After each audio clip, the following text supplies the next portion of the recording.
Bonsoir. Nous voici un mois et 16 jours. Bon, du coup, un mois et 17 jours après la première vidéo de présentation où j'expliquais ce que j'allais faire de cette chaîne. Et nous y voilà pour la première vraie explication de texte. Non entière, hein, je le précise. Et voilà. Alors, je me suis par contre rendu compte que j'avais la flemme de le faire, parce que bon, je vais être honnête, je n'ai lu que les deux premières pages. Mais vu que ce qu'on va parler, c'est pas français, mais c'est pas. C'est un excusez-moi, c'est un dialogue platonicien. C'est pratique parce que du coup, on a deux trois pages d'explication, enfin de mise en contexte du dialogue. Voilà, on a toujours deux trois personnages, voilà, qui se rencontrent au hasard. Salut mec, ça va? Est-ce que tu peux me raconter cette histoire? Voilà, Euh, c'est toujours comme ça, hein, dans les dialogues du monde. Donc c'est pratique. Parce qu'au moins, j'ai dit que je sortais. Le focus, c'est mort. Je sortais une vidéo le 1er mai. Enfin, avant le 1er mai, du coup. Voilà. Dans cette première partie, on va juste expliquer le dialogue, de quoi ça parle, présenter les personnages, le contexte autour. Et on parlera du coup de ces deux pages de mise en contexte qu'il y a. Et ce sera tout. Bon, avec une mini conclusion brève sur ce qu'on a dit. Et voilà. Grosso modo pour ce qui va se passer. Voilà. Je pense que j'ai tout dit. Oui, je le rappelle, pas de montage, hein, parce que j'ai autre chose à foutre dans ma vie que apprendre à utiliser Adobe Premiere Pro et surtout payer Adobe Premiere Pro, même si je pourrais totalement trouver un lien pour le télécharger, mais bon, non, franchement, flemme, hein. Voilà. Vous vous contenterez simplement de moi avec un autofocus absolument dégueulasse qui change toutes les 30 secondes, et voilà. Bien, donc on peut partir pour la mise en contexte. Alors, donc, le banquet, c'est donc un dialogue de Platon. Platon, rappelons-le, philosophe, skip. Il a vécu entre moins 428 et putain de ça, ce focus. Hop, il veut pas, c'est pas. Entre moins 428 et moins 348, philosophe, donc disciple de Socrate, fondateur de l'académie. Je pense que ça suffit pour là, hein, parce que le but c'est pas de parler de Platon, hein. Voilà, on attendra la vidéo de Cyrus North quand il en parlera, mais voilà. Et le dialogue, il a été publié entre gros guillemets, hein, parce que bon, putain, le focus de mort entre vers moins 385. Putain, en fait, je vais filmer ça, je vais revenir, je pense. C'est bon? Je suis toujours aussi flou, c'est pas. Ah non, c'est bon, parfait. Bien. Bon, quand je dis publié, vous vous doutez bien que c'était pas fait dans des livres magnifiques faits par Flammarion. Achetez-le d'ailleurs, hein. Il coûte que 3 balles. Je ne suis même pas payé pour ça. Et ouais, donc vous vous dites bien que Platon il allait pas sur l'Agora à Athènes, hein, qu'il avait son stand de livres et qu'il disait achetez mon dialogue, voilà, un acheté deux offert, c'est la maison qui est réelle. Non, évidemment. Donc voilà. Alors, de quoi parle ce texte? Donc, de l'amour, voilà. Et chaque invité, il va proposer un discours sur la nature et les différentes formes d'amour. Toujours avec Socrate en tant que pilier du dialogue, qui, comme à son habitude, va poser 160 milliards de questions pour leur montrer que c'est un beau gosse et qu'ils ne savent rien, parce que c'est lui qui doit apprendre aux autres c'est quoi l'amour finalement. Voilà. Mais ça parle également, enfin, ça parle de l'amour sur, quand je dis différentes formes, c'est de son rôle dans la création artistique, sa relation avec la vertu, avec la beauté, et également sa capacité à conduire à la sagesse et à la connaissance. Voilà, voilà. Alors, le dialogue en lui-même, il se déroule à Athènes, chez Agathon, poète tragique, en l'honneur de son succès récent en poésie. Et on a 12 personnages en tout dans ce dialogue. Agathon, Socrate, Socrate qu'on va pas présenter, hein, quand même, faut pas déconner. Aristophane, autre poète, mais cette fois-ci comique, et célèbre pour ses comédies satiriques, dont la plus connue est Les Nuées, où il détourne Socrate pour en faire un sophiste. Euh, Éric Zimac, médecin et ami d'Agathon. Pausinias, autre ami d'Agathon et disciple de Socrate. Phèdre, aristocrate athénienne. Alcibiade, homme politique et général athénien. Glaucon, disciple de Socrate et frère de Platon. Diotime, prêtresse de Mantinée. Alors, je sais pas où est Mantinée, excusez-moi. Excusez-moi pour ça. Apollodore, disciple de Socrate et ami d'Aristodème. Phénix, fils de Philippe. Ah merde! Je me rends compte que j'ai pas parlé d'Aristote. Ah la boulette! Ah merde! Ah! Bon, Wikipédia vite fait. Putain, mais j'étais persuadé.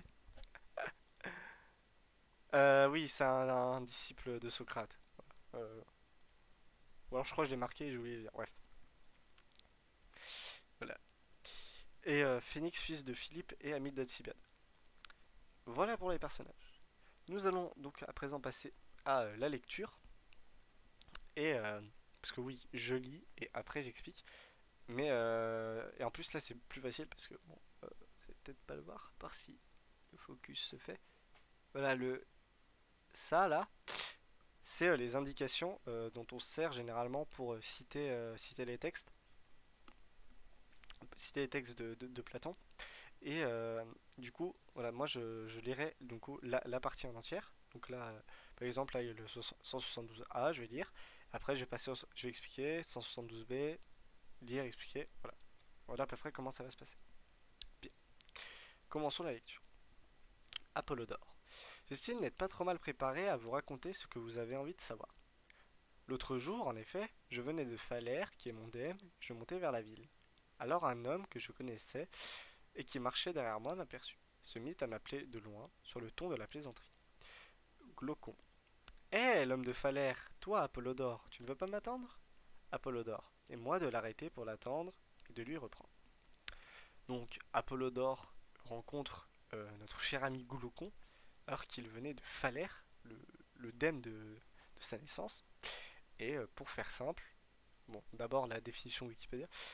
Un dème est une unité administrative et territoriale de base équivalent à un village ou une petite ville. Les dèmes étaient des subdivisions des cités-États grecques comme Athènes et étaient dirigées par des magistrats élus, appelés démesarques. Voilà. Bon, pour faire simple, vous prenez Paris, vous prenez la banlieue de Paris, voilà, les dèmes, c'est la banlieue de Paris. Voilà.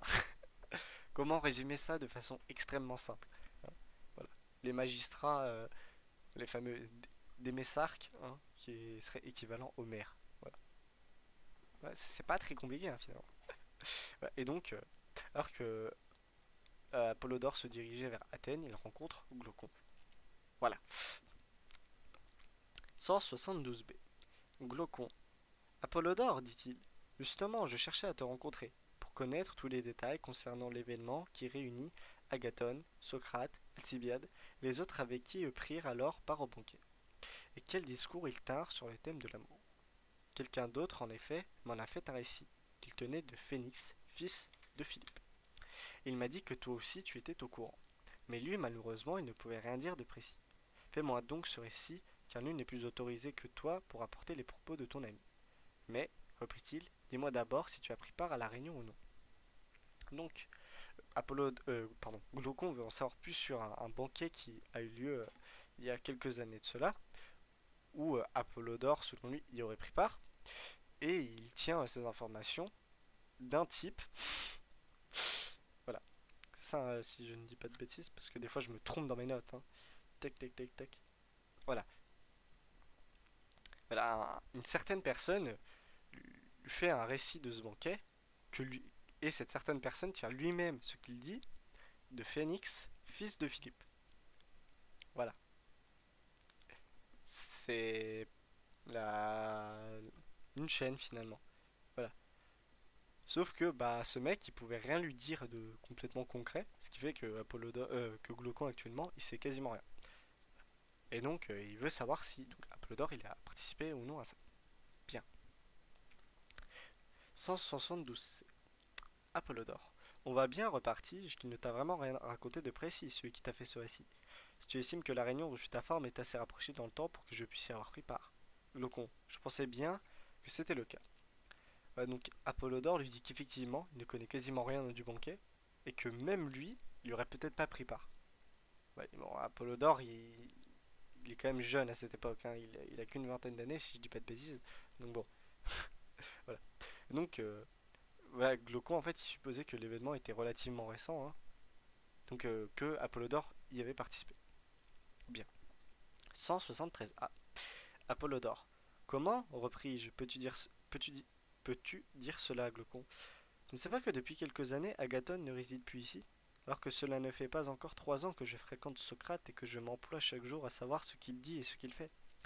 Auparavant, je courais de ci, de là, au hasard, m'imaginant faire quelque chose, alors que j'étais plus misérable que quiconque, à l'instar de toi maintenant qui t'imagine que toute occupation vaut mieux que pratiquer la philosophie.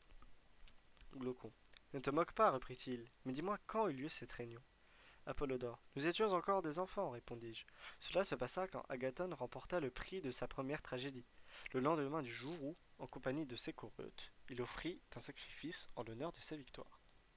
Cela doit donc remonter à fort longtemps, Glaucon fit-il remarquer. Mais qui en a fait le récit? Socrate lui-même? Voilà. Alors, donc, Apollodore, il rejette la supposition qu'il a participé au banquet en expliquant que plusieurs années se sont écoulées depuis que Agathon s'est barré, enfin, entre le banquet et aujourd'hui, et que entre temps, bah, Agathon il s'est barré en Macédoine, en gros.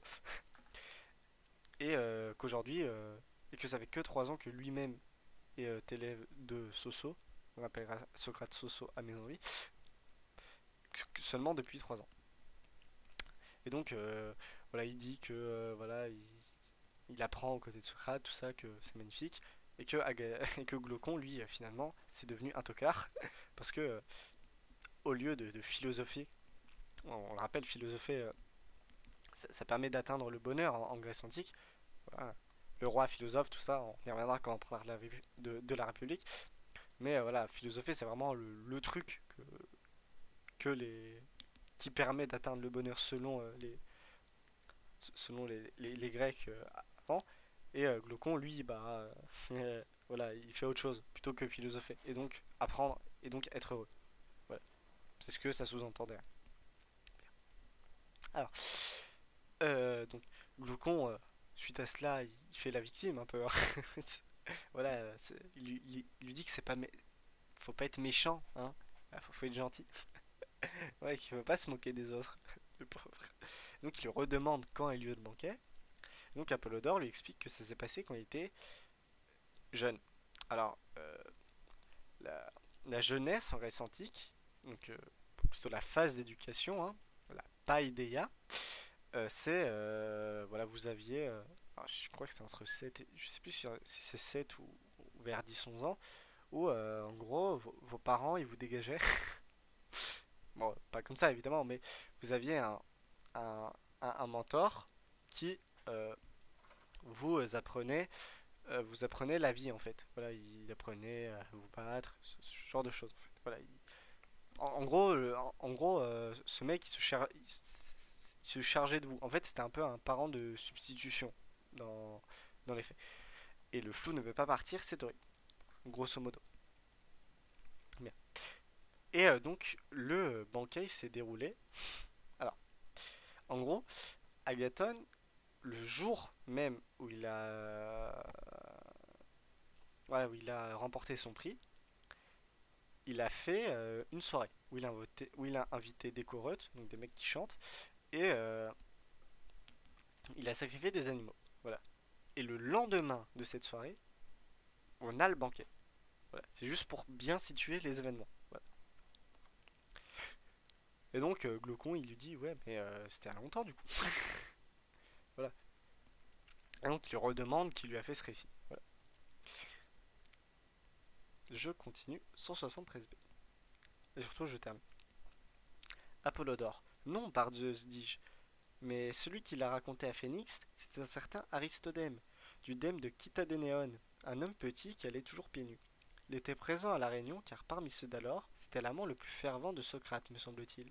Mais bien entendu, J'ai après coup posé à Socrate quelques questions sur ce que m'avait rapporté Aristodème. Il confirma que le récit d'Aristodème était exact. Glaucon. Pourquoi donc, reprit-il, ne pas me faire ce récit? Après tout, la route qui monte vers la ville est faite exprès pour qu'on y converse en marchant. Donc, Apollodore explique que c'est donc Aristodème qui l'a expliqué à Phénix de Philippe. Voilà, le banquet. Et voilà. Et il vient de Kitadénéon. Bon, voilà. Alors en gros, Kitadénéon c'est en apathie et l'apathie c'est ici. Voilà, pour faire très simple. Je reviens. Voilà. Et on apprend donc quelque chose d'autre que donc, déjà Aristote est disciple de Socrate. Hein, voilà. Un homme petit qui allait toujours pieds nus. Socrate, voilà, c'était un fanatique, hein, on peut dire, de Socrate. Et voilà, on a quelque chose d'autre. Il était présent à la réunion car parmi ceux d'alors, c'était l'amant le plus fervent de Socrate. Alors, on n'a pas de preuve formelle qu'il y ait eu une relation homosexuelle entre non, du coup, Aristote et Socrate, je vais y arriver. Voilà, on n'a pas de preuve que comme quoi c'est arrivé et pas de preuve comme quoi ce n'est pas arrivé. Mais néanmoins, on a autre chose qui arrive bien plus tard dans le banquet où on a Alcibiade en fait qui déclare son amour à Socrate. Et j'ai appris j'ai appris dans mes recherches qu'en fait les penseurs médiévaux, enfin les commentateurs médiévaux plutôt, en fait ils avaient conclu qu'Alcibiade était une femme alors que c'est un homme, hein, voilà, juste pour éviter de dire que Socrate avait une relation homosexuelle. Voilà. Je trouvais ce fait intéressant, voilà, donc rien de plus à ajouter. Et donc voilà, donc, Apollodore sait tout ça de, de Aristodème et il a redemandé après à Socrate si comme il l'avait raconté c'était juste, c'était le cas. Et donc après on a Glaucon qui lui demande de, pour la quand même quatrième fois, de lui raconter ce qui s'est passé. Parce que après tout, ils sont loin d'Athènes et que voilà, 3 heures de marche à rien faire finalement, ça a évité de chiant, après tout. Donc pourquoi ne pas lui raconter ça, après tout, hein. Voilà. Toujours les magnifiques moyens de faire en sorte que son dialogue ait lieu. Donc voilà.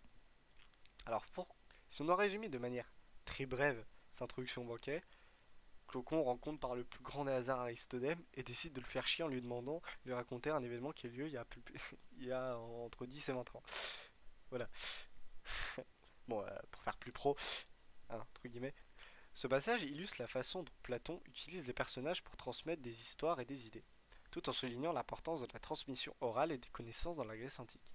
De plus, il montre comment les personnages interagissaient les uns avec les autres et comment ils échangent des informations pour mieux comprendre les idées de chacun. Voilà.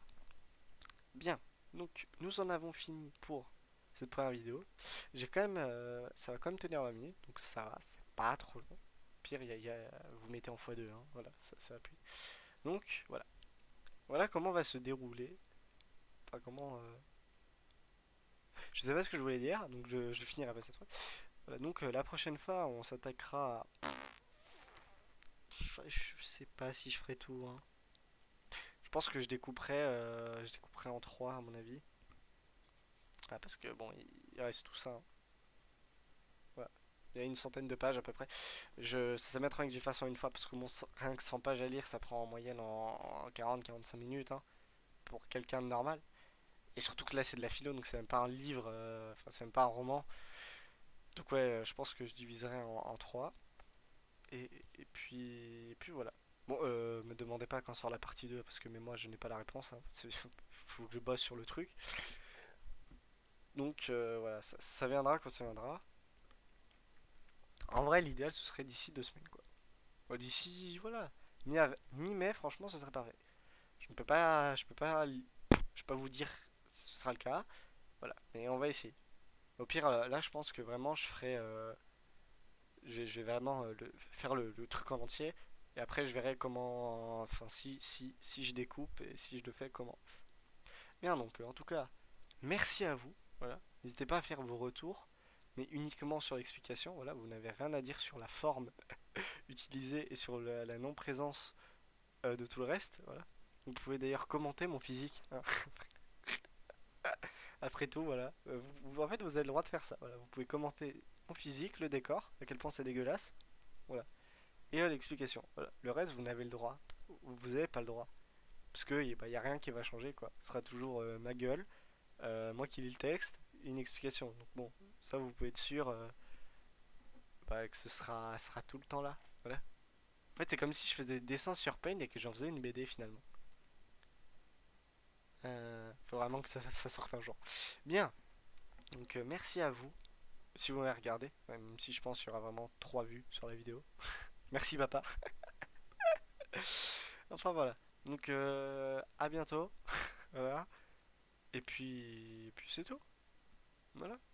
Merci à vous. Au revoir. Toujours aussi malaisant ces fins de vidéo. Allez, bye bye.